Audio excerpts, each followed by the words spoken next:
few Kuhenki here last time too? Where did they all go? Walkies? For Kuhenki? You're not pets, you know. Oh, well, looks like we just came at a bad time. Let's try again tomorrow. There's still a few days until Moon Prayer Night, so we're in no rush. Besides, she needs time to rest anyway.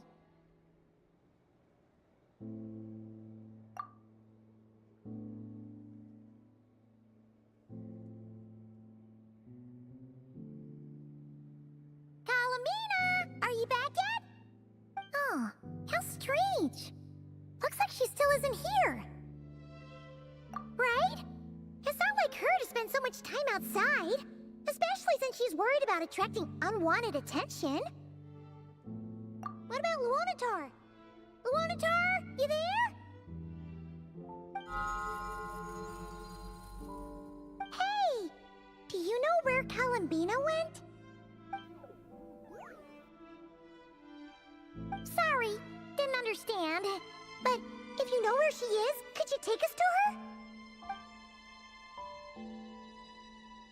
Yeah, that's even stranger. What about him? Oh, that's not good news. They change color when Kalambina gets weaker, right? And they look super pale right now. Good idea. She might know what's happening.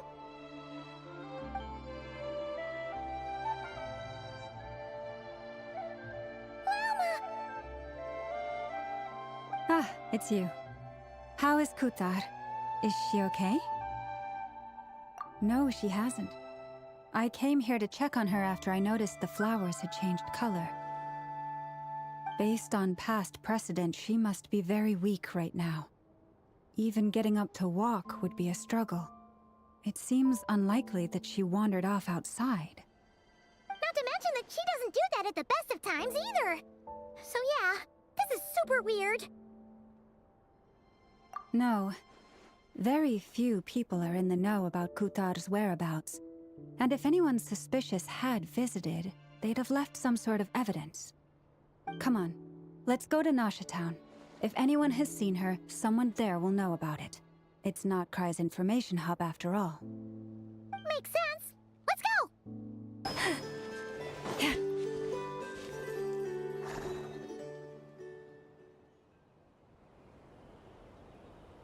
Wait a moment.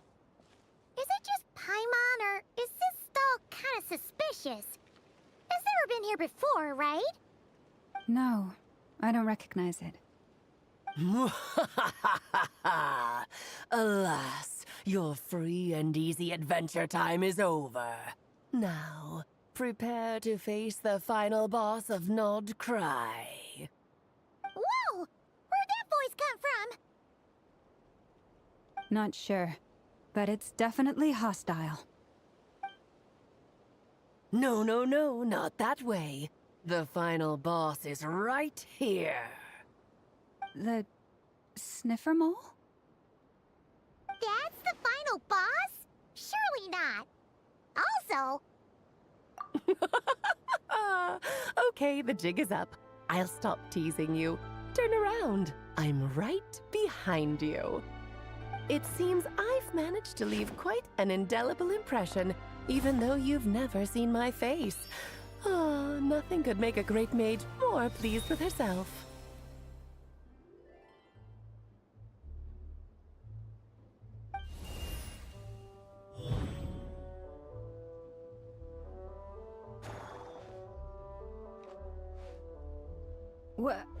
What is going on? I've heard that all the big shots in Teyvat have long, wordy titles that stun people speechless when they make their entrance.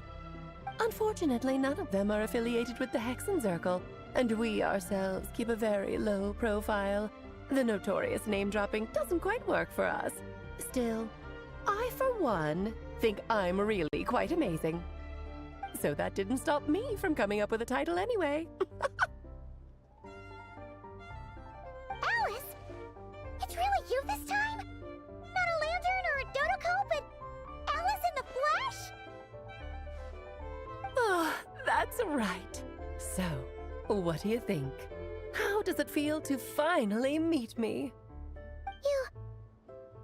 You look like... Oh, that's the first thing you thought. A little surprising, but that actually makes me very happy. Because that means that when Klee grows up, she'll be just as stunningly beautiful as her mother. So she's a friend of yours? Kind of. This is actually the first time we've seen her in person. I see. Madam Mage, that was, quite a powerful entrance. I certainly won't be forgetting it anytime soon. It's okay, Lauma, don't force it. Paimon will do the honors. This is Alice from the Hexen Circle. She's a friend of ours, and of Arcus, too. That's right. She's a good person, just kinda unpredictable. Well, what is the human heart if not unpredictable? Hmm? If we could not do as we please, how would we differ from machines? I am Lauma, Moon Chanter of the Frost Moon Scions. It is a pleasure to meet you. Oh, I know. Before you got here, I spent a good, 15 minutes getting up to speed on Nod-Krai's present situation. In other words, I've read the whole in the last episode part, so we can skip the pleasantries. Fair enough. Well, Miss Alice, I can already tell that you have quite a unique personality. He'll get used to it. Paimon sure is. So anyway, what are you doing in Nod-Krai, Alice? Oh, I thought I told you already. This time, I'm the final boss. And what a formidable foe I shall be. Powerful, confident, decisive, and good luck finding my weak spot. You will never succeed. Oh, drat! My one weakness, and you found it in an instant. Fate has been dealt a devastating blow. Thus falls the great Dodo King.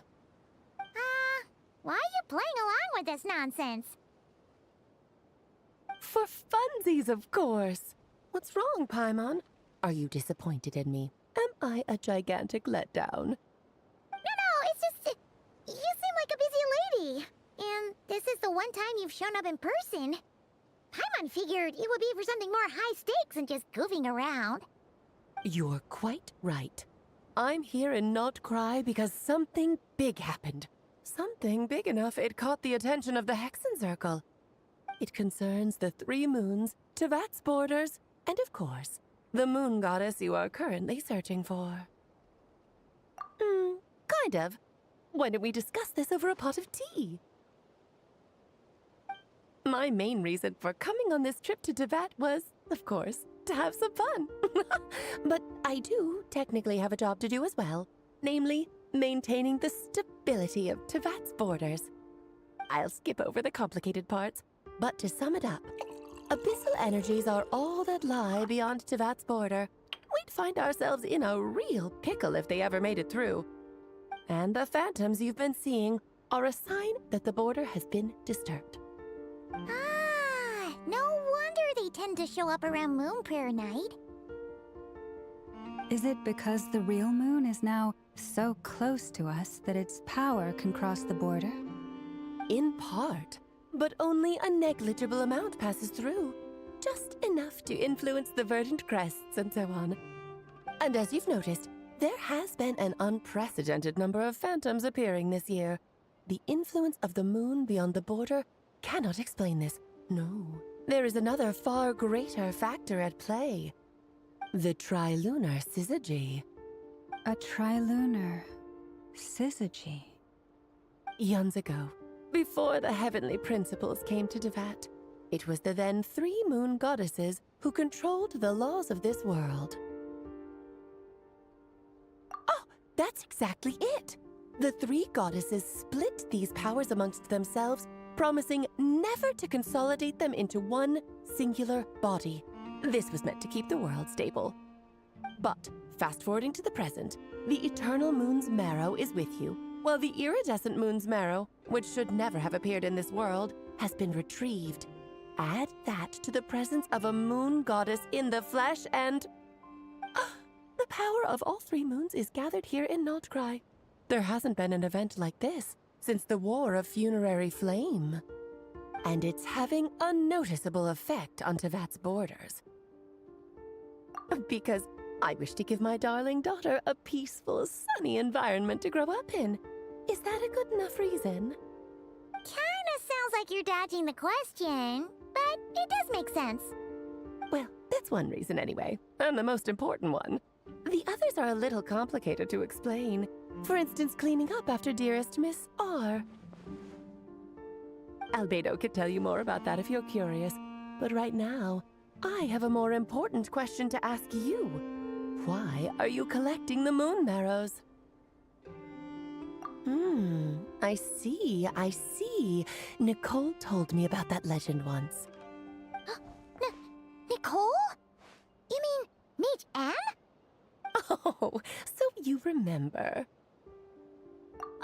Yes, of course. That was a story about fate, her area of expertise.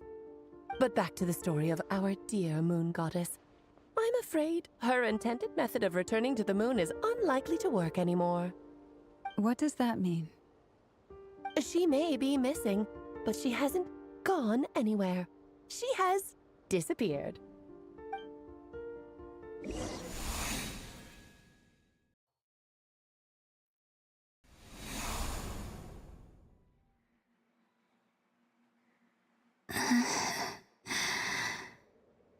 My body is so heavy. Wait, no. It's my mind that's heavy.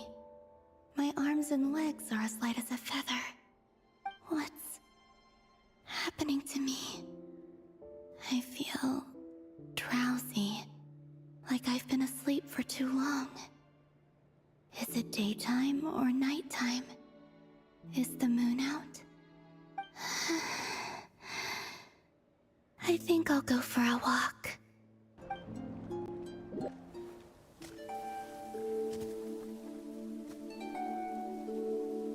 Are you out for a walk too? Huh?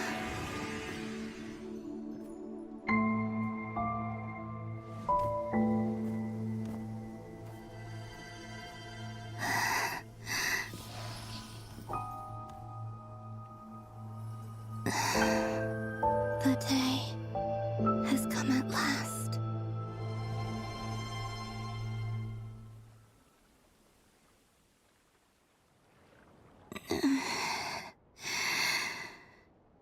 Have I grown so weak that I can't even sustain my physical form? But Moon Prayer Night is nearly here. I was so close to returning home. Death is near. Is this how it ends for me? Will I return to the moon after I disappear? Or... I don't want it to end like this. So far, at least, I still exist. Even if not physically, I can still feel. But as my power wanes, I'm sure that too will fade. I suppose I might take one final look at this world. The world where I was born.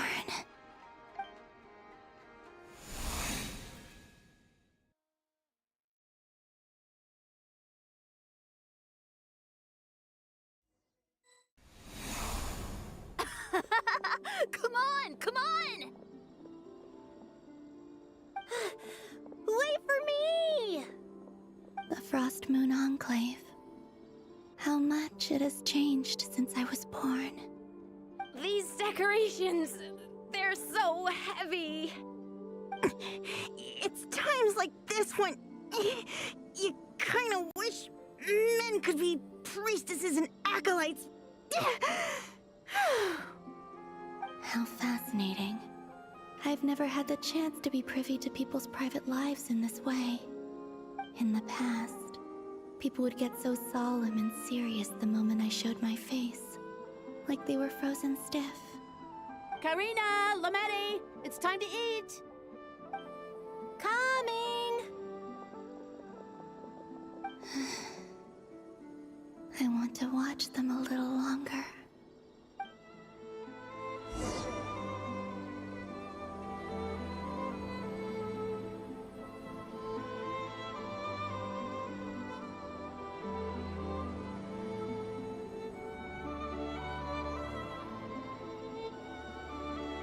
So just fill these balloons with air, right? Yep. Try a couple now to test things out. The rest can wait till Moon Prayer Night. Think fast. Rita! Teasing an acolyte of the Frost Moon Scions? Surely that's a punishable offense. Take this!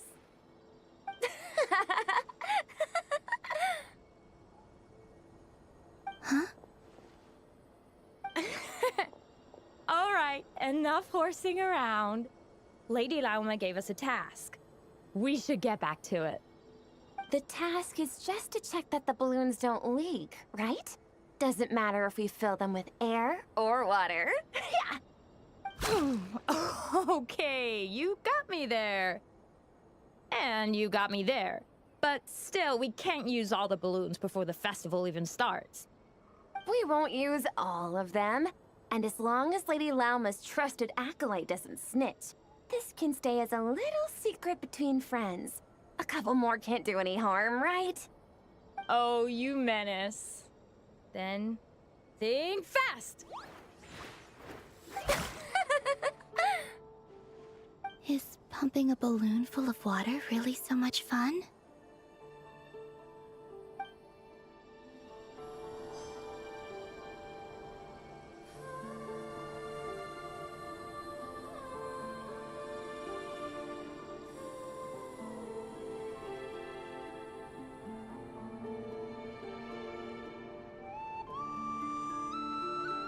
I'm sure you're both tired from playing all day. Come on, eat up. A plain, humble meal. That has always been the way of the Frost Moon Scions. Huh? How come Lametti got a midsummer berry dessert? Oh, I always get Lockaberry. I don't mind sharing. You can have a bite of mine if I get to have a bite of yours. They're sharing food? I've never shared food with anyone before. Even at the Harbinger tea parties, everyone just ate off their own plate. And when I couldn't finish my food offerings from the Frost Moon Scions, they'd leave the leftovers out under the moonlight for the animals to claim. Hey! That was 2 bites! Oh, then you can have another bite of mine. Oh, you too. Oh, don't fret now. Here, have some of Granny's too. So this is what it means to be family.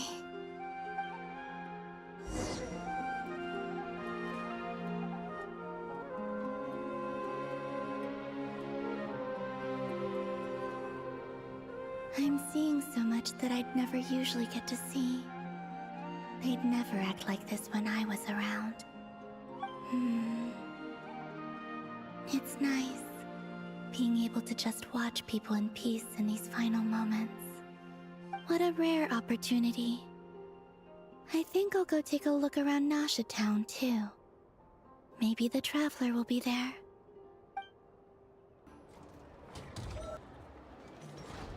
After the War of Funerary Flame, the Moon Goddesses were no longer recognized by Tevat. They lost the whole foundation for their existence. That's why the Moon Goddess's strength is fading. She cannot withstand the world's rejection of her. To be more pedantic about it, the Moon Goddesses did something to offend the heavenly principles, and that's why they were ousted. Something of a recurring theme in Tevat's history. Theoretically, speaking so candidly should put me in their crosshairs too, but they can't tell me what to do. I'll say whatever I want. Anywho, The moon marrow energies were but a drop in the bucket for her, and that battle against the Ray Hair of Solnari only weakened her further. Fortunately, it happened close enough to Moon Prayer Night when the Kuvaki concentration here is high. That's the only reason she managed to survive this long. What do you mean, fortunately? You said she disappeared. We're too late. Oh, what a headache. I thought this was all common knowledge. I guess I have some more explaining to do. Okay, buckle up. It's time for another lecture.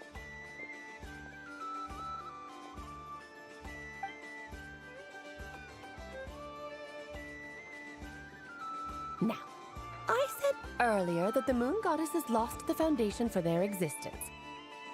The reason for that has to do with the natural order. Basically, the rationale for their existence in Tevat was lost. The same logic applies to the present moon goddess, too. Consider her existence so far. Her comrades in the Fatui called her Damselette. And she was worshipped as Kutar by the Frost Moon Scions. But these connections have now been severed, whether by her hand or yours. So, the rationale that once sustained her existence is now gone. Wait, we did that to her? Oh, well, strictly speaking, yes. But let's not start pointing fingers, shall we? I'll only end up as the big bad villain, and that's not the kind of final boss I want to be. Of course I do. I'm only the greatest mage in the whole entire world. Now, if you wish to find your moon goddess, there are two problems we need to solve. Firstly, we'll need to strengthen the connection between her and Tevat, at least enough to sustain her until Moon Prayer Night. Strengthen her connection. But does that mean I'll have to rally all the Frost Moon faithful behind this? I'm afraid a bygone faith and a former home won't be of any help to her now. Do you know her name? Her name? Oh, yes. Names are very important things. A name is a fundamental concept that anchors one's entire existence. Then your first job is to find it. As a moon goddess, I'm sure she must have a name she identifies with. Neither Columbina nor Kutar is her true name, and she's never really accepted either of them. So, finding out her real name is enough to sustain her existence? Yes, I know it sounds like a small step, but every journey begins that way. So for now, that's all we need to focus on.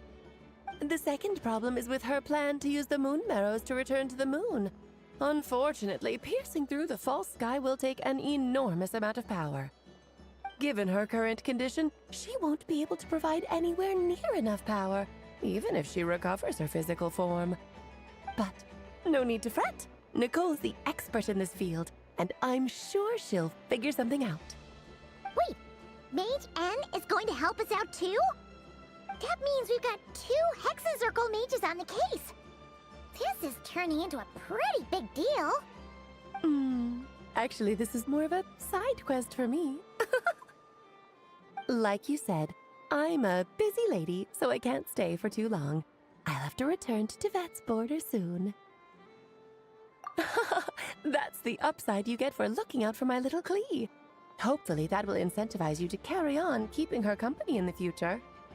Anyway, jokes aside, you'd better get moving. It will take quite a miracle for the moon goddess's consciousness to hold out till Moon Prayer Night. Oh, I suppose I might as well tell you where Nicole is before I leave. Off you go now. Time to meet your new friend. Oh, yes, and a little suggestion. Don't forget to mind your heads.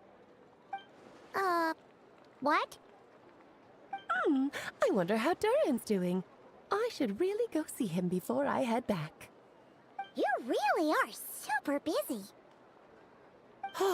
I most certainly am. There's so many children I have to keep tabs on just in Mondstadt. Duran, Albedo, Venti, Varka. Klee didn't make the list, huh? Of course not. Klee is my pride and joy. I have no qualms about her, because she's the best child in the whole wide world. Klee's a little angel. I'm glad you agree. Well, all the best. See you when I see you.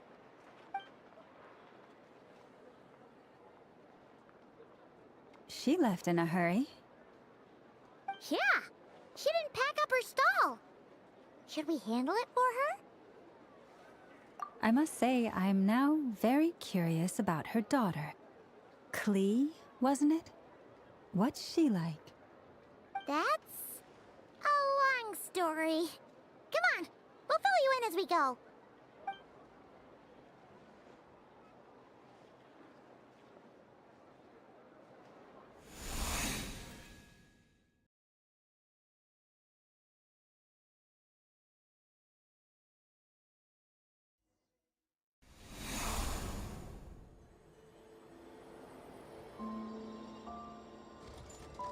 What a lively place.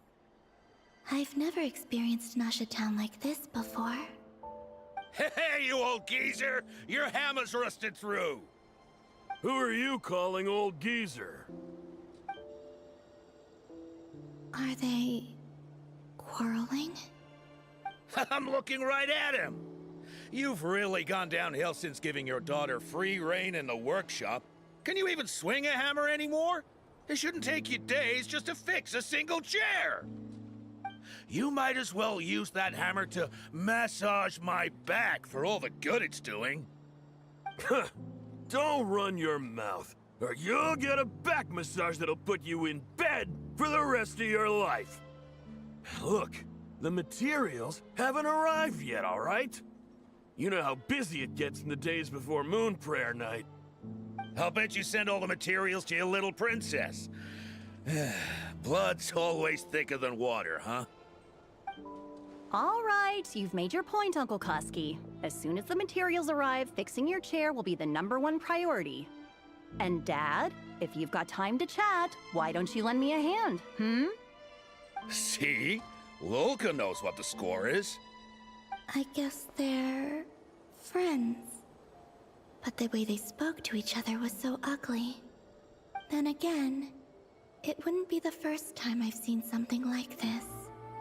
Columbina!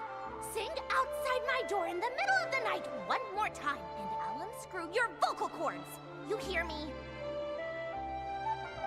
Oh, Zandrone.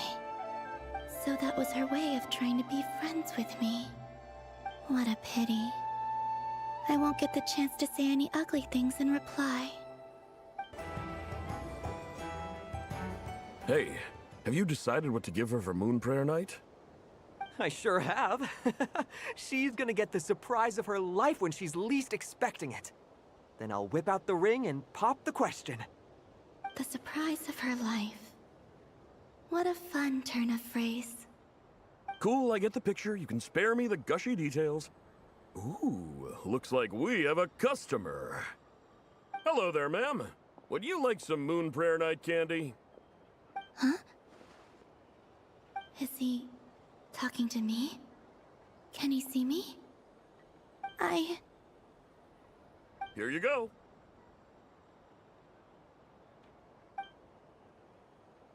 Oh.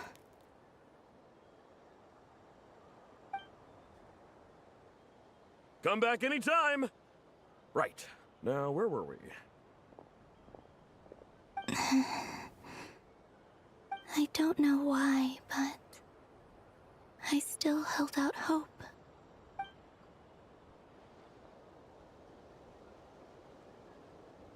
The most important thing right now is to find that mage. This name thing seems super important too, but where do we even start looking? I'd better go pay the Fatui a visit.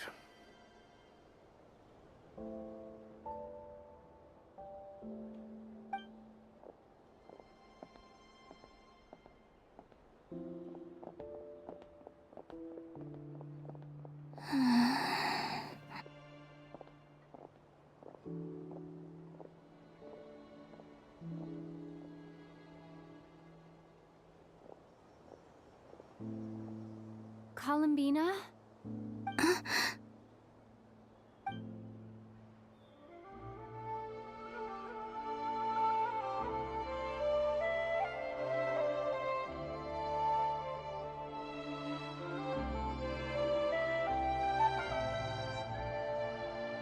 traveler. Let's go! This is no time to be spacing out!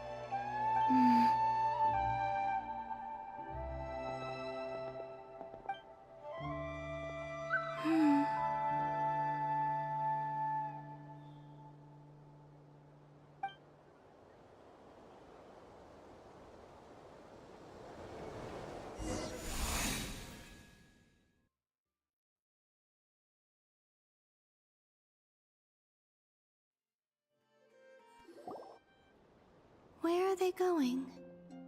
They mentioned a mage and... a name? So, Mr. Varka, are you acquainted with this Nicole? Or should I call her Mage N? Ah, not really. We've never met, though she has come up in conversation. From what I've gathered, Alice kinda took Nicole under her wing. Taught her how to speak in a more ladylike fashion, that kind of thing. Huh. Hard to imagine Alice as an etiquette coach. Yeah, Alice is a larger-than-life personality, I'll give you that. But then again, that's why she's able to draw such an eclectic mix of people into her inner circle. If I remember correctly, being an interesting person is actually one of her main entry requirements. So, if you ever wanted to join the Hexenzirkel, I'm sure you'd both be eligible to apply. Hey! Don't go around making promises on Alice's behalf! I wouldn't dare. I'm just trying to paint a picture of the Hexenzirkel for you. Okay, sure. Anyway, since none of us have ever met Nicole, how are we supposed to find her? We can't just go up to every woman in sight and ask, "Hey, are you Nicole?" Maybe something she's wearing will give it away? Like, a wind bloom pinned to her chest or something. Wait a minute. Alice never said Nicole was from Mondstadt. Oh, true.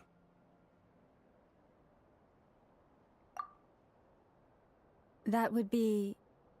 this young lady, then?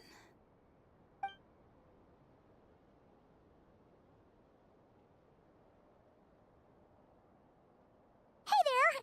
Sorry to disturb you, but... are you Miss Nicole? Varka, Knight of Boreas of the Knights of Favonius. Alice might have mentioned me before. Mm-mm. Ah! Have we got the wrong person? Sorry. Well, this is awkward. When I shook my head, I meant, no, Alice hasn't mentioned you before. Huh? Where is this voice coming from? My apologies. For certain reasons, I am unable to speak. This is the only way I can communicate with you. It might take some getting used to, but I hope you can understand. Hey, it's fine. I'm more shocked by the fact that Alice never speaks about me. I mean... As for you two, we have crossed paths twice before, but it is nonetheless a pleasure to finally meet you. It's really you! Thanks for all your guidance in the past! You're quite welcome. This time, things are different. We have reached the unwritten pages of the story. You might say that we stand at the crossroads of fate.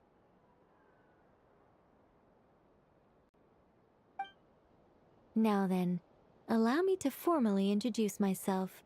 My name is... No, stop! Alice! I can't believe it! I had a whole speech prepared. I'd agonized over every single word. She always picks the worst moments to ruin other people's plans. I'm so sorry about that. Alice took the liberty of devising some bespoke self-introduction magic for each member of the Hexenzirkel. But I could have sworn I deleted all of the triggering conditions for it. How did it bypass everything? Oh gosh, this is so embarrassing. This is a very different side of Nicole than what we're used to. Is she not used to face-to-face interactions? Don't about it. We've seen that introduction magic once already, so it wasn't too much of a shock. Please go on, Miss Nicole. We'd love to hear what you have to say, or, well, communicate. Huh? Are they talking to this lady? But... Will you all promise to forget that horrendously embarrassing introduction? Sorry? Embarrassing? When?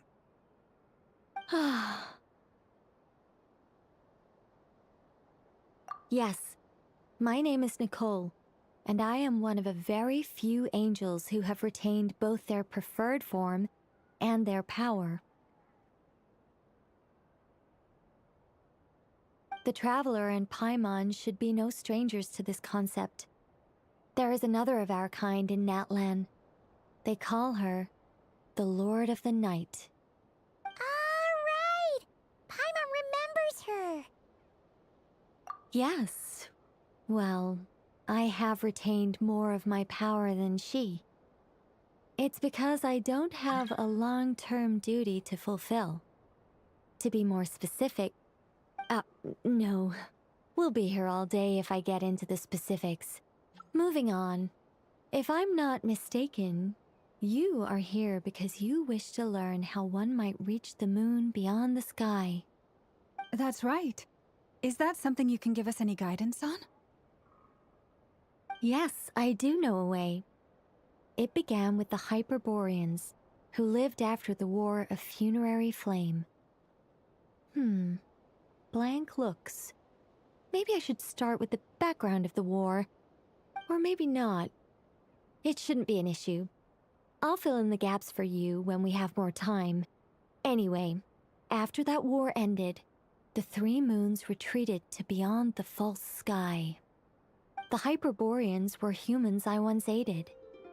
They accepted the civilization and creations bestowed upon them by the angels. But despite accepting many blessings of the angels, many among them still held on to their faith in the moons. They were reluctant to accept the new order. Even after the War of Funerary Flame, they sought to contact the moon goddesses beyond the sky and receive their guidance. But all three had passed away by that point.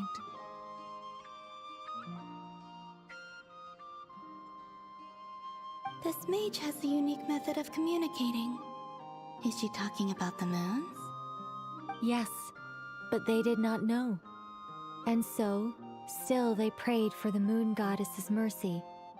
After building titanic structures that consumed vast amounts of Kuvaki, at last they glimpsed the moons and heard their voices. But of course, they were gravely disappointed, for it was then that they realized the three moon goddesses were dead. Oh, that's such a sad story. It is. Humanity was in a very sorry state at that time. The angels who had once aided them were gone, and the War of Funerary Flames had left them homeless and destitute. Just a second, I gotta ask. How relevant is all this history to the task at hand? Well, I mean, it's... Okay, it seems we've drifted into irrelevant narrative waters. It's been a while since I've had the chance to speak inside someone's head. As soon as I got started, I lost control, and the words just flowed out like a waterfall. What I'm trying to say is... Right, yes, that's it.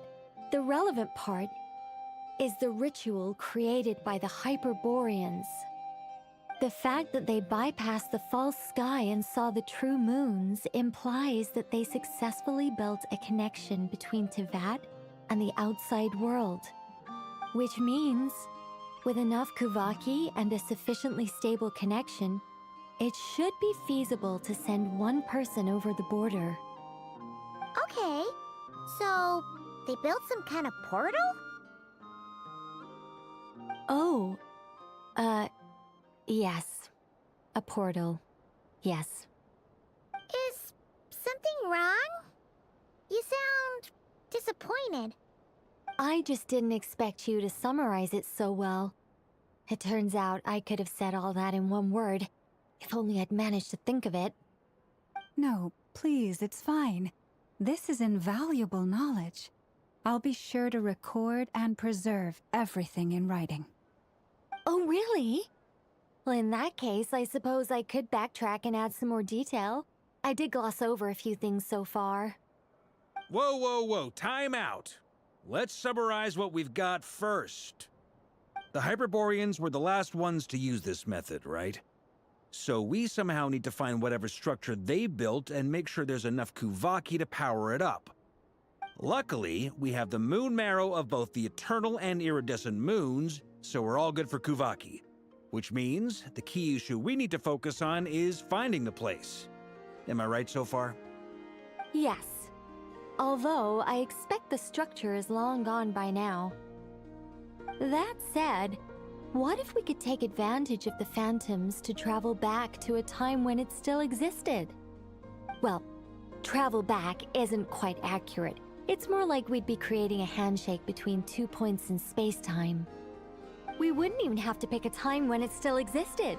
It could just be a time when it still appeared in phantom form via projection, or we could project our own phantoms, fold them together at... You look lost. Was that too hard to follow? Yeah, things got a little, technical there. Paimon's brain is reaching capacity. All right. Let me think about how to put this more simply. Okay, got it. Over the next few days, I'll search for phantoms that we can use. Once I find one that meets the criteria, I'll let you know and we'll regroup. By completing certain rituals, specific individuals will be able to enter the phantom and make it to the Hyperborean structure. If everything checks out and it looks feasible, we'll just need to wait for Moon Prayer Night, and we can send the Moon Goddess back home. I'm really skimping on the detail here. Is this making any sense at all? I think so. For now, we'll just wait to hear from you. Yes. Basically, yes. Great. Counting on you. In the meantime, we'll focus on finding the Moon Goddess's name. My name? Are they looking for a way to stop me from disappearing? Excuse me, Miss... Go on, Miss Nicole. This conversation was a little all over the place. I didn't catch your name. I am Lauma, of the Frost Moon Scions. Ah, I did wonder. I noticed that you listened very intently when I spoke about Hyperborea and the moon's history. If you'd be interested, I'd love to visit you this evening and go through it again in greater detail.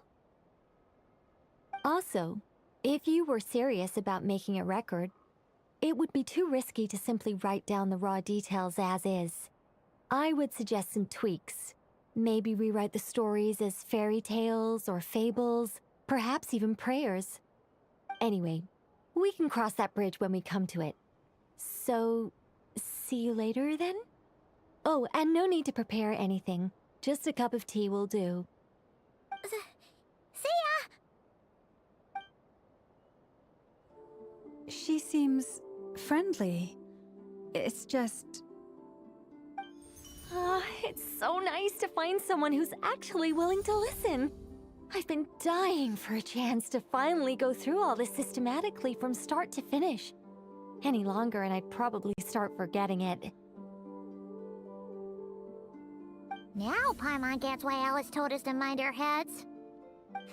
Ha ha ha ha! What did I tell you? A lot of quirky people in Alice's orbit. Now then, the next order of business is... where do we start looking for the Moon Goddess's name? Maybe the rest of what Nicole has to say might give us some clues.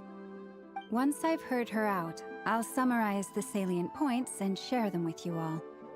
I'm also inclined to review our other documents. Yes, our faith was first established by our Hyperborean ancestors, but many of the more factually accurate records are from after Kutar's birth. Sounds like we're gonna follow Columbina's journey through Teyvat, huh? In that case, we'll start by heading to the Frost Moon Enclave. Sounds like a plan. Take this with you. I'll see about getting in touch with the Fatui. It'll probably just be Arlecchino and Sandroni again. They're the only ones who would want to help. Thank you, Mr. Varka. Don't mention it. Honestly, I'm more comfortable dealing with the Fatui than prying into the details of a young lady's childhood. Catch you later. I should follow them, just in case there's some way that I can help.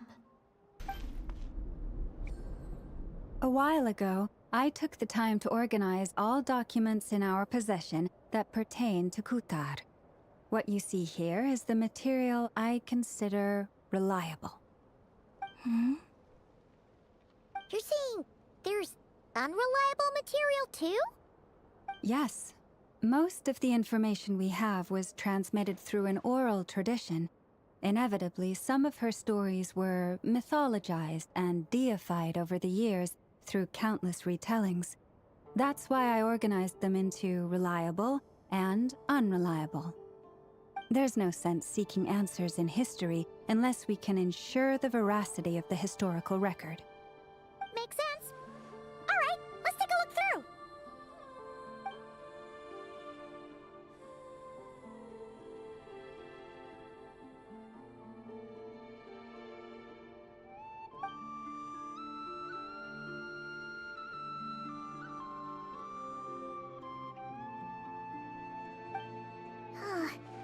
Almost all these records refer to Kutar instead of Columbina. Although neither of those is her real name. Paimon's not sure what point she's trying to make.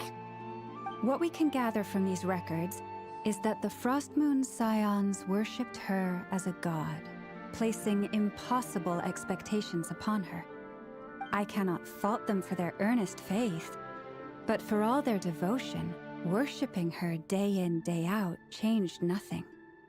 I imagine that none of it resonated with Columbina.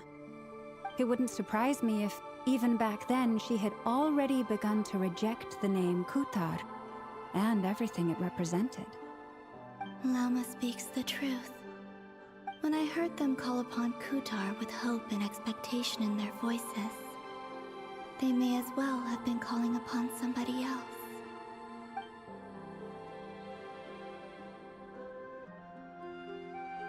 Well, that's a bit complicated. I looked at the level of detail, perceived authenticity, prose style, and how realistic their portrayal of Kutar seemed to be. Amongst the Frost Moon Scions of today, only I know of her existence, and I alone have spoken to her face to face. As such, I know that there are certain things she simply would never do. That being said, I have sensed some changes in her lately. Changes? Me? Seems like this is getting us nowhere. For what it's worth, why don't we check the unreliable sources too? Sure. Give me a moment.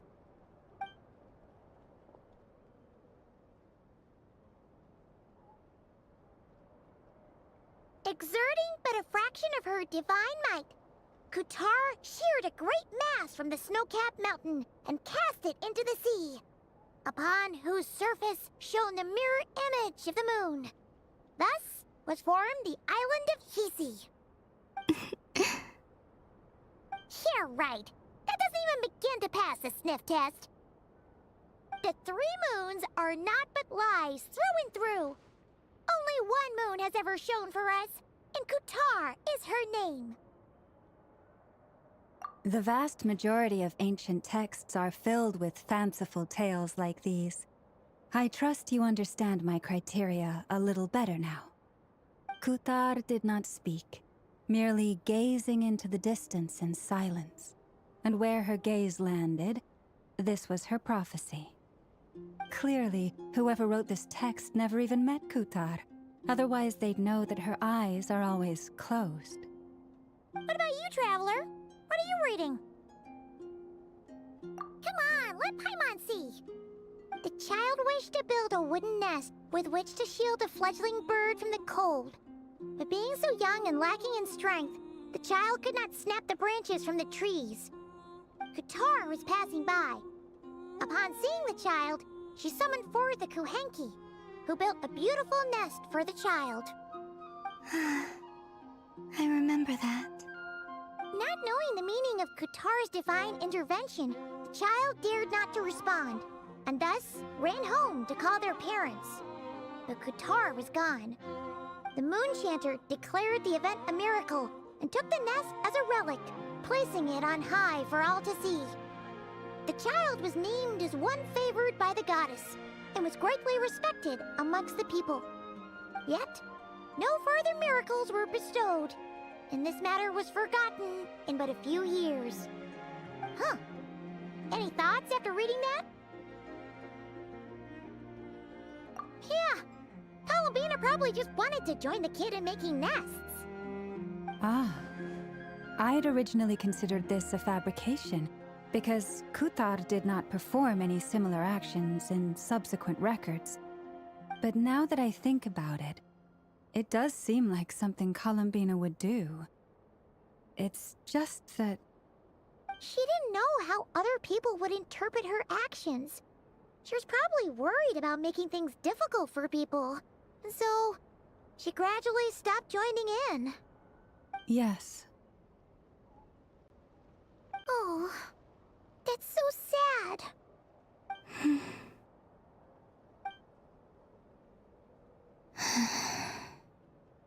And now, I can make no such gestures of warmth, even if I want to.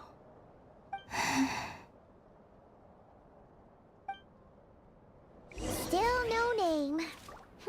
That's a bit of a shame. But we did learn some interesting stories.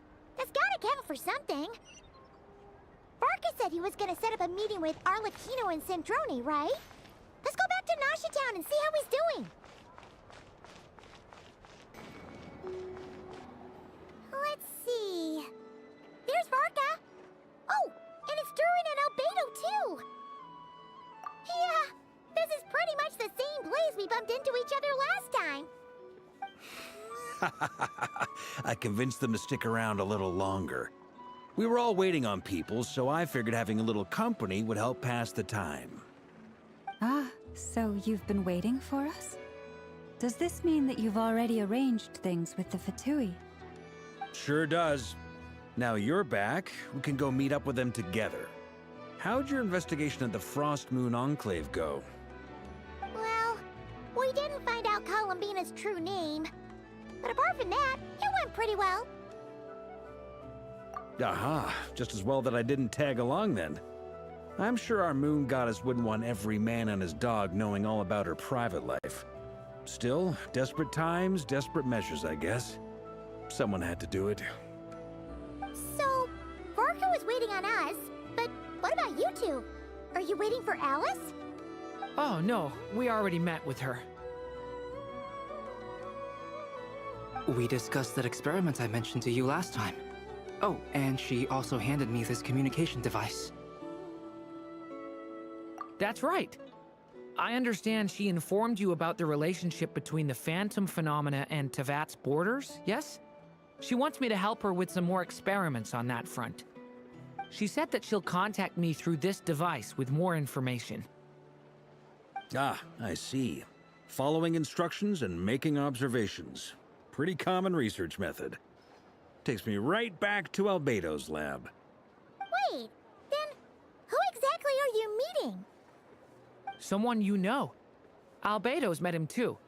But I don't think Miss Lauma or the Grand Master have been introduced. Introductions are overrated, especially in cases like this. It's you! So, it's not like the academia has prohibitions against going abroad. Also, I applied for leave. I've been writing to Hat Guy since obtaining a human form. I've already brought him up to speed on everything that's been going on in Nod-Krai. Hat Guy? Turns out, I actually have heard that name before. Oh? Then why did you react the same way I did? I only knew the name, not the fella. But since we're all here, let's do some introductions for what it's worth. I'm Varka, Grand Master of the Knights of Favonius. Lauma, Moon Chanter of the Frost Moon Scions. And I'm a Driosh from the Vahumana Darshan of the Sumero Academia.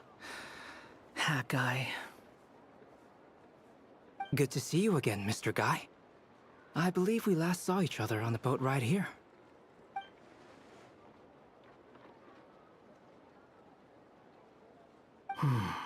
Mind you, the only reason I came here is because there's someone I want to look into.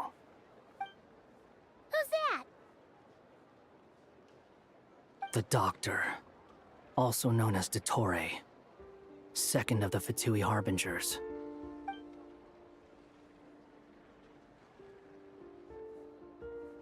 From the tone of your voice, it sounds like there's bad blood between you. I was reviewing our archives and noticed that a lot of information about him was missing. Left a bad taste in my mouth. That's all there is to it. Dottore, or Zondik, as he was then known, once studied at the Academia, but he got kicked out before he could graduate.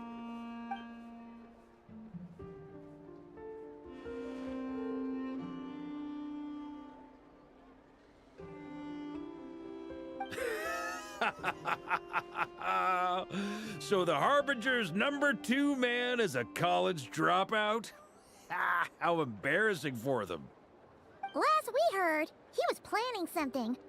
We actually heard that a few times before, even coming to Nod-Krai, but we haven't seen a trace of him since we got here. He only appears when something interests him. For all we know, he might have left already. But the fact he did something here at all is worth noting. It'll fill a couple extra lines in his file. Why does it sound less like a file you're writing and more like a criminal record? Anyway, we were just about to meet 2 of the other Harbingers. Want to come along? You might learn a thing or two about him there. Sure. Even though they're Harbingers, well, they're old acquaintances of ours, so, you know, when you talk to them, try to be... I got it. The Frost Moon Scions' relations with the Fatui remain tense. Forgive me if I do not attend. In that case, we'll continue assisting Miss Alice with her experiments.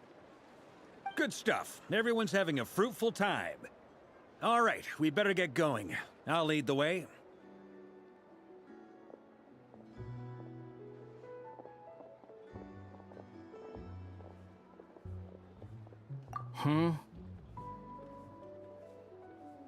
Well, yeah. That's obviously part of it. But I'm not the only one who has a score to settle with him. Neither you, nor Lesser Lord Kusanali, nor I want to see him meddling with things again. What's the hurry? Don't worry.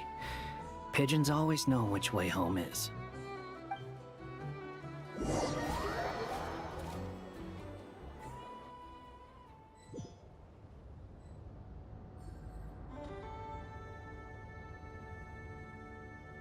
You made it.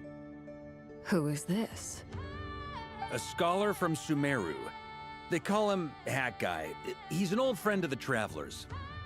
Wait, this is the Academia representative you wrote about?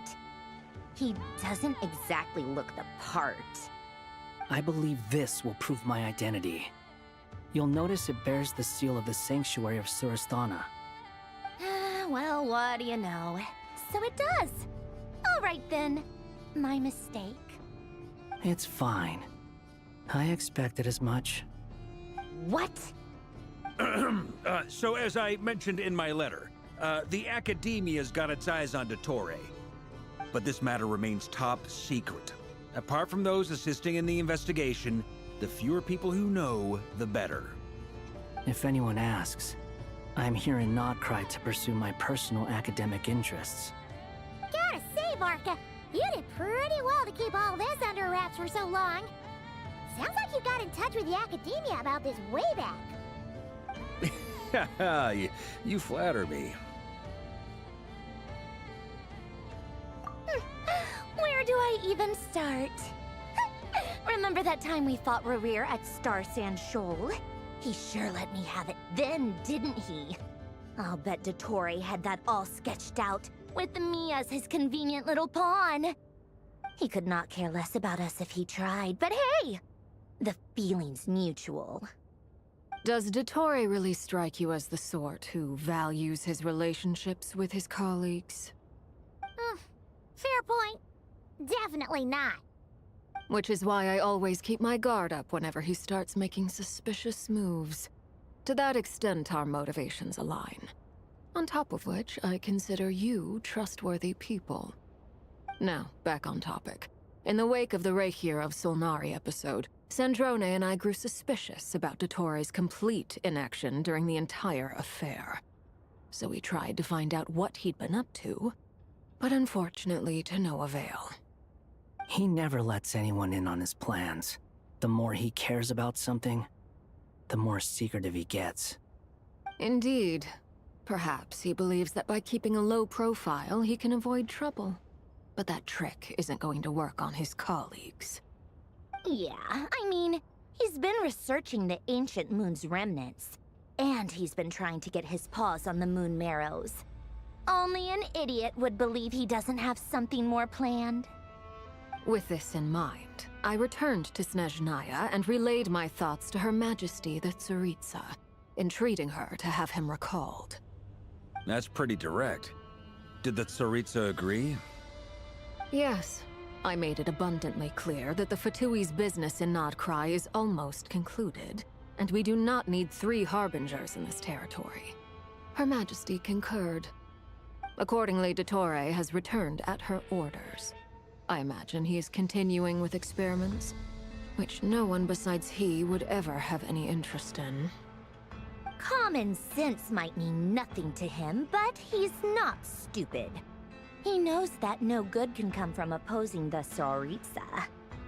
Smarts alone won't get him all the way. He needs the Rooster's resources and Regrator's Mora, both of which the Tsaritsa can strip from him by waggling a finger. But doesn't he have a track record of publicly following orders while going against them in private? He probably has it down to a fine art by now. Wouldn't put it past him. We worked together on a research project once. Only briefly, but it was enough to show me that we're fundamentally different people. He has no interest in doing things methodically, stage by stage. His thoughts jump all over the place, and the moment his curiosity is satisfied, or he gets the results he wants, he disappears. The only similarity we share is that, once we set our minds on doing something, we will see it done, whatever it takes. Well, we definitely saw some of that in your battle with Rerir. You got so competitive. Ugh, do not remind me. Then I believe we all concur. Dottore will not simply give up. Fantastic. Now this is turning into a whole day of unpleasant memories. Ugh. Are you talking about the moon marrow stuff?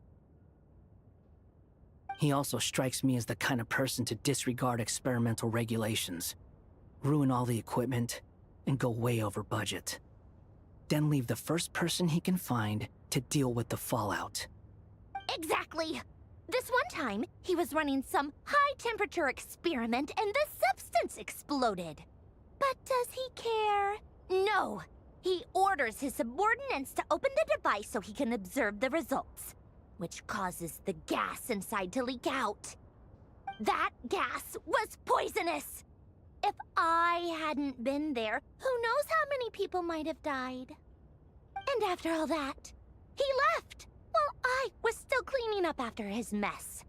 What a waste of time, he said. Waste of time? The nerve! He wasted my time! You've been bottling that up for a while, huh?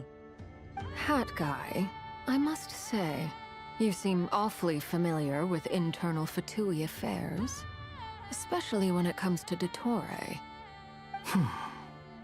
Thank you, Lady Harbingers, for providing such valuable information.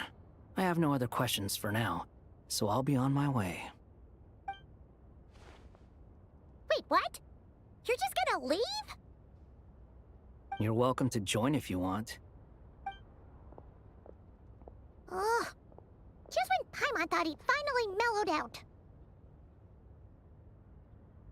He makes quite the impression. I'll say. I've met tons of headstrong people, but not many of them would join me in bad-mouthing Dottore. Anyway, back to the main agenda. Barca, you said that Columbina has gone missing? Or rather, disappeared. Yeah. We're working on building a connection between her and this world. The simplest method is to find out her real name. I've actually asked her that question before, but she said she didn't know. Considering our relationship, I doubt she was lying to me. As far as I recall, she was never dispatched by Her Majesty to claim a gnosis or anything like that. The Tsaritsa's plans had long contained a place specifically for her. I always thought that was weird. What could she do that the rest of us couldn't? Knowing what we do now, it's probably something related to Kavaki, right? More than likely.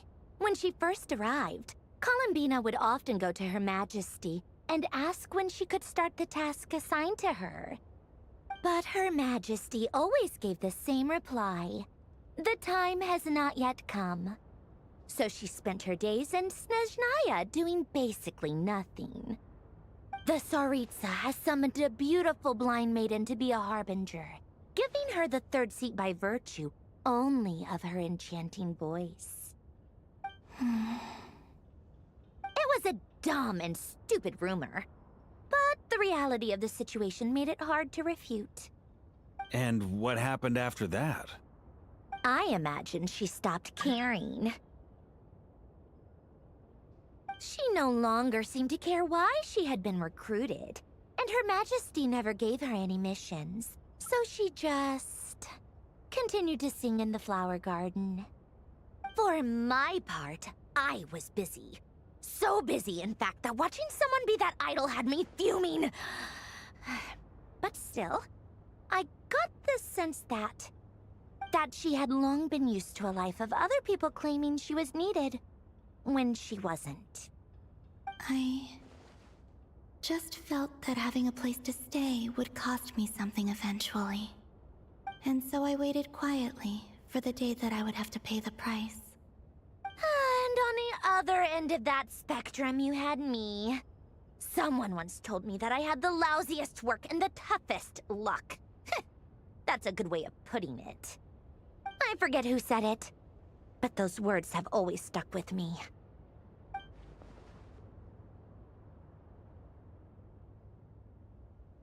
But you've done your job exceptionally well all this time.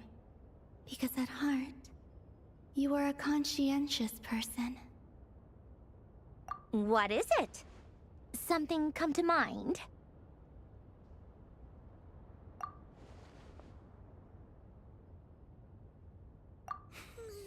That makes sense.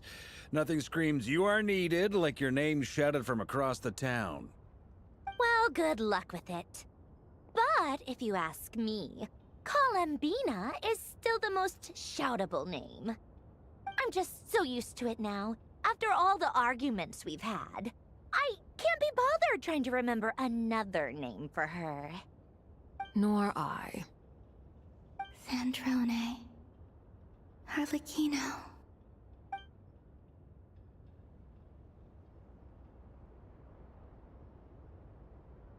Huh! It's a Sealy! Does that mean Nicole has news for us? Ladies, I thank you for your hospitality. If the chance ever comes up, I definitely owe you both a drink sometime. I'm sure it will. You can make your own way out. Heck, you've been here enough times, you probably know your way around better than I do. Okay, time to do what adventurers do best. Follow that Sealy!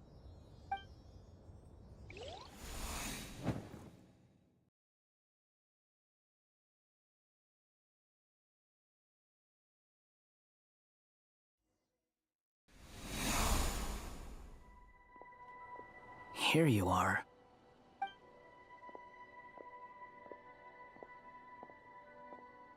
Oh, that guy. How come you're back so soon? Did things go all right with the Fatui?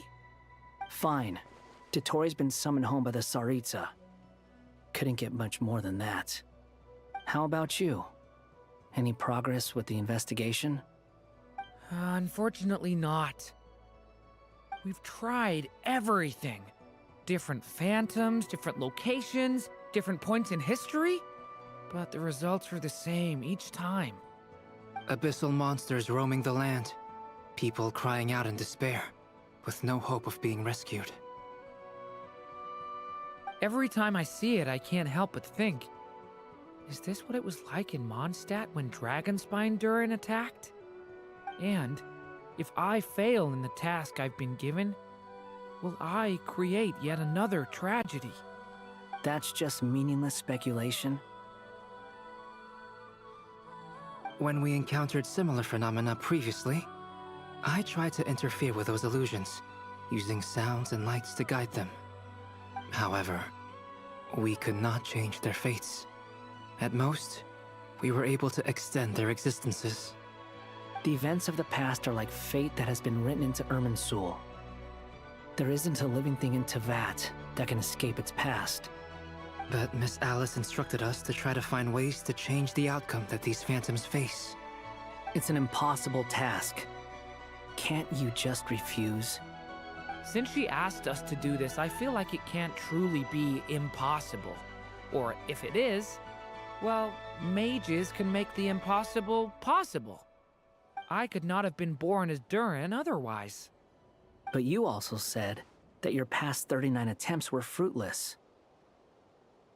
That's true. But you're still going. Yes.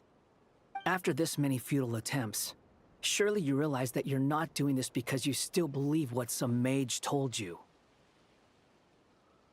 It's because you want her hypothesis to come true. It's something you wish for deep inside. So, think for yourself about what you want to do. As long as you don't believe it's futile, it isn't. Yeah. Previous experience indicates that we cannot touch the phantoms, which limits the effectiveness of our interventions. If we want to clear this hurdle, we need to break this rule somehow. Same thought here. Following the same rules means repeating the same failures. Reducing ourselves to mere playthings of fate. So you mean we need to figure out a way to make contact with them despite knowing that we can't? Yes, and I suspect that's something only you are capable of. Everything in Teyvat is logged in Irminsul, but the withering that once occurred in Sumeru was a sign that the Great World Tree was being corrupted. This corruption allowed things that should not have existed in Teyvat to appear. This is tantamount to rewriting reality to an extent.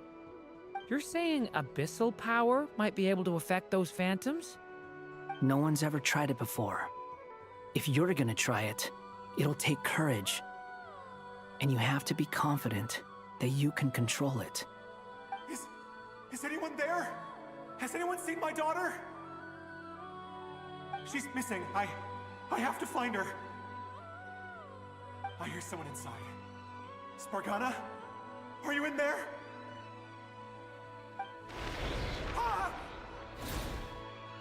If I can use my abyssal powers to warn him that there is danger here, maybe it'll change his decision. Maybe he'll stay away. Yes. The important thing is not the nature of the power, but rather how you use it. To intimidate and obstruct. Sounds about right for the Abyss. Well, let me try. I should be able to influence that thing. Spargana? Are you in there? What is this? Looks dangerous. I should get out of here.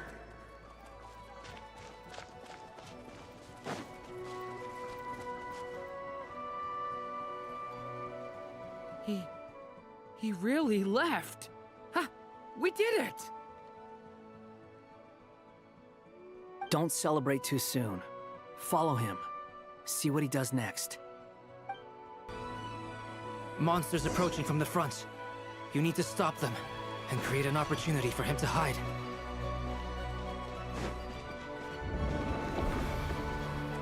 No! There's monsters ahead!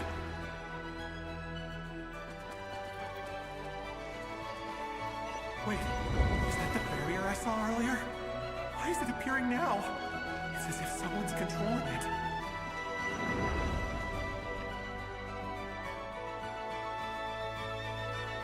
The monsters are gone. Is it safe now?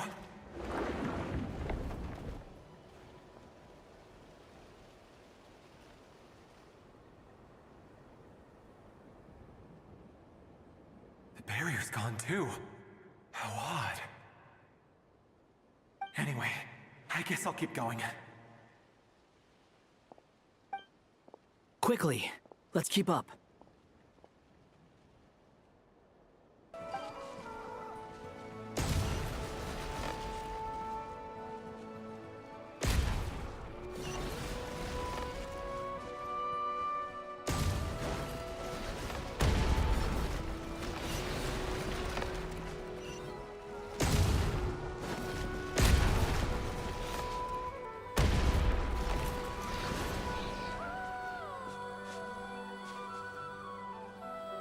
This is a new development. I've never seen this happen before.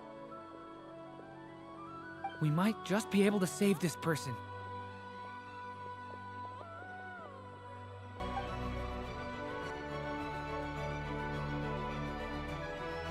Hello there. Have you seen my daughter?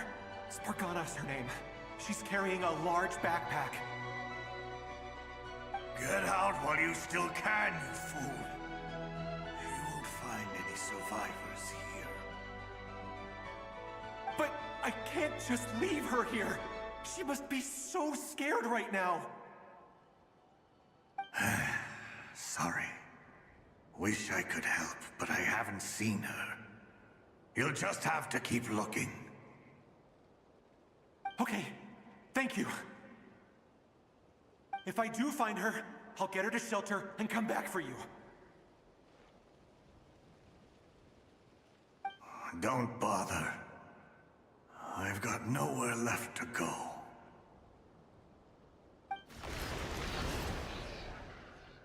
What's that noise?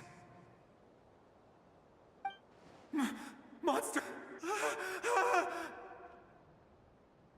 No, if he goes inside, he'll be walking into a trap. Let's try this once more. This time, we have to stop him.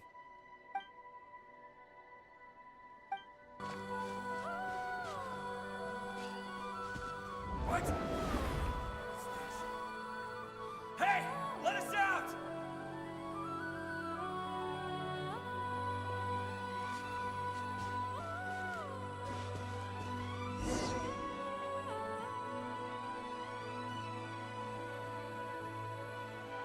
Huh? That looks like one of my daughter's books! Thank you! Thank you! Yes, it's one of hers for sure. That's her name on it right there. She left her backpack here.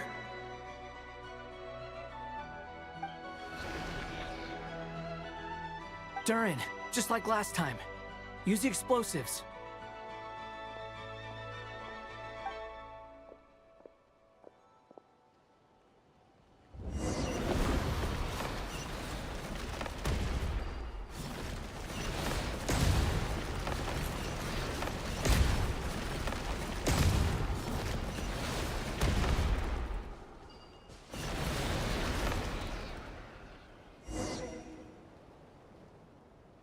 It won't work.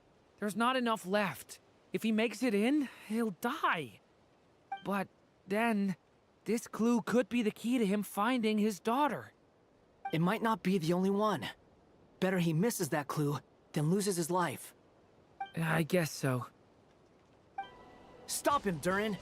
We can't let him get any further in. That's my daughter's book! She's passed this way! Why? Why won't you let me go in? I've searched and searched and searched just for this! But how will I find her without any clues?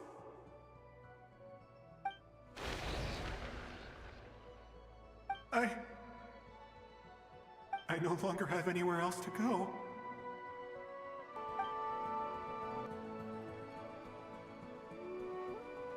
I'm sorry. I'm so sorry. He refuses to go anywhere else. Whether he opens this door or not, all that awaits him now is death. We couldn't change his fate. Albedo? Hat guy? Let's try one more time. I don't know how we're gonna do this, but I don't want to give up either.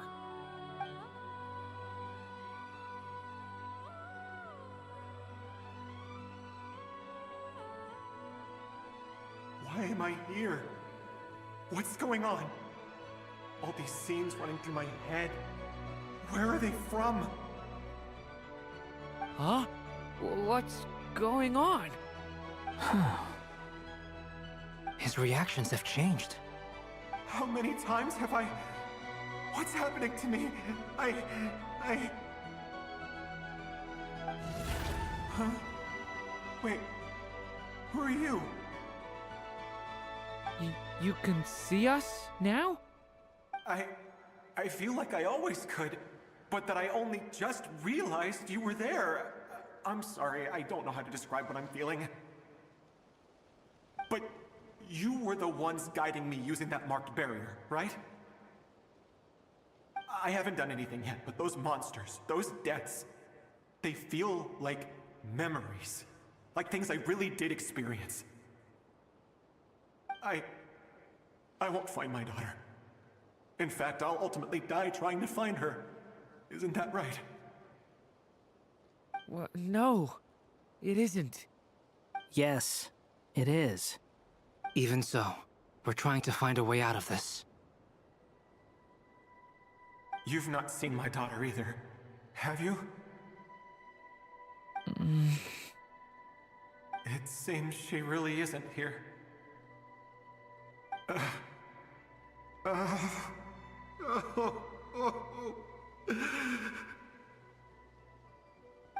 I'm sorry we couldn't help you.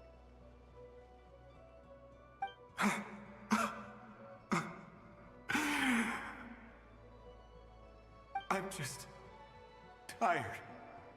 Maybe this is destiny. Maybe it doesn't matter how hard I search.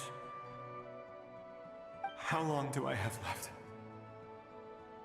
Experience says 15 to 20 minutes. 15 to 20. Thank you for all your help. Let's rest a while. You look exhausted too. Now's not the time for you to start pitying us. It's not pity. I'm just realizing that I've only got 10 or so minutes left. You know?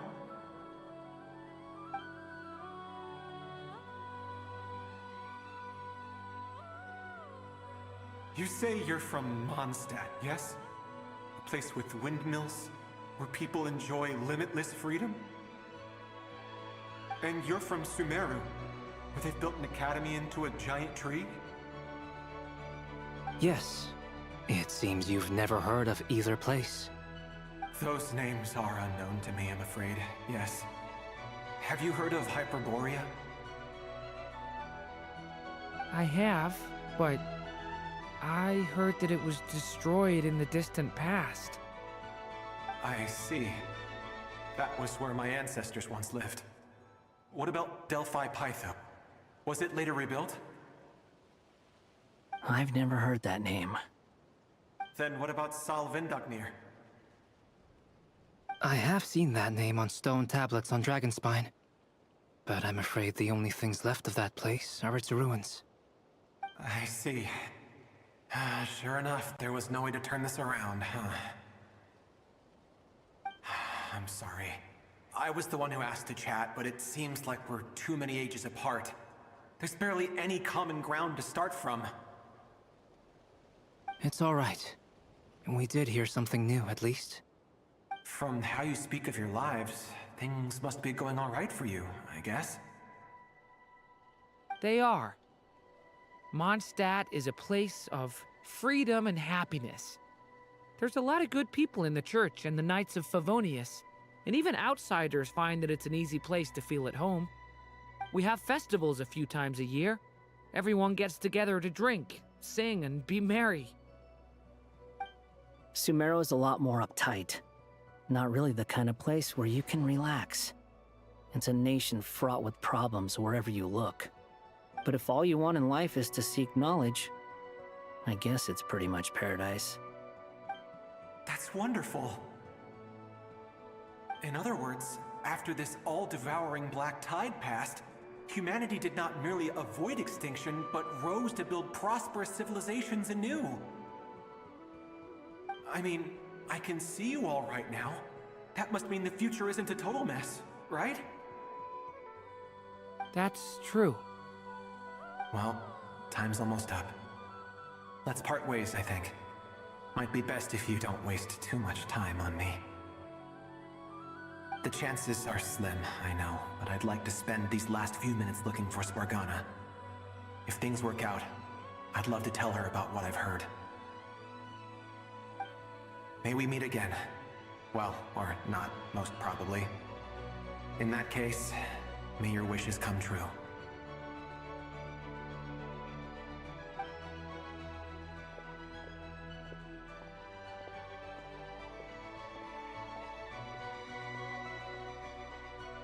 He's gone. In a few minutes, he will meet the end that was his to begin with. The ending of this tale did not change, but I believe that we've just made the most progress we have yet. May your wishes come true. If only it were so simple. Hat guy, could I ask you a question? You've never talked about your past. It seems complicated, and it weighs heavily on you, too. Would you be willing to tell me about it? I mean, sometimes it's better to get things out in the open. Take that guy we try to help, for instance. At least he said goodbye with a smile, right? I know about Albedo's past. Our experiences are very similar, and he created me. As for you, you're my first friend, and you've witnessed every step I've taken. But by comparison, I know nothing about you. Either way, I mean, we're still best friends.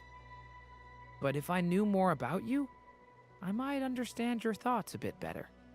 I've told you about myself. I'm a student at the academia. And what did you do before that? Prepared for the entrance exam? All right. If you really don't want to talk about it, I won't press you any further. I was a puppet built from the branches of a white tree, using technology left behind by the Conrian schools of mechanical engineering. A white tree? You mean an Irminsul tree? Yes. A branch of Irminsul that was once connected to the main tree. So you had a human creator too? Yeah. But my creator abandoned me after deciding that I was a failure. After that,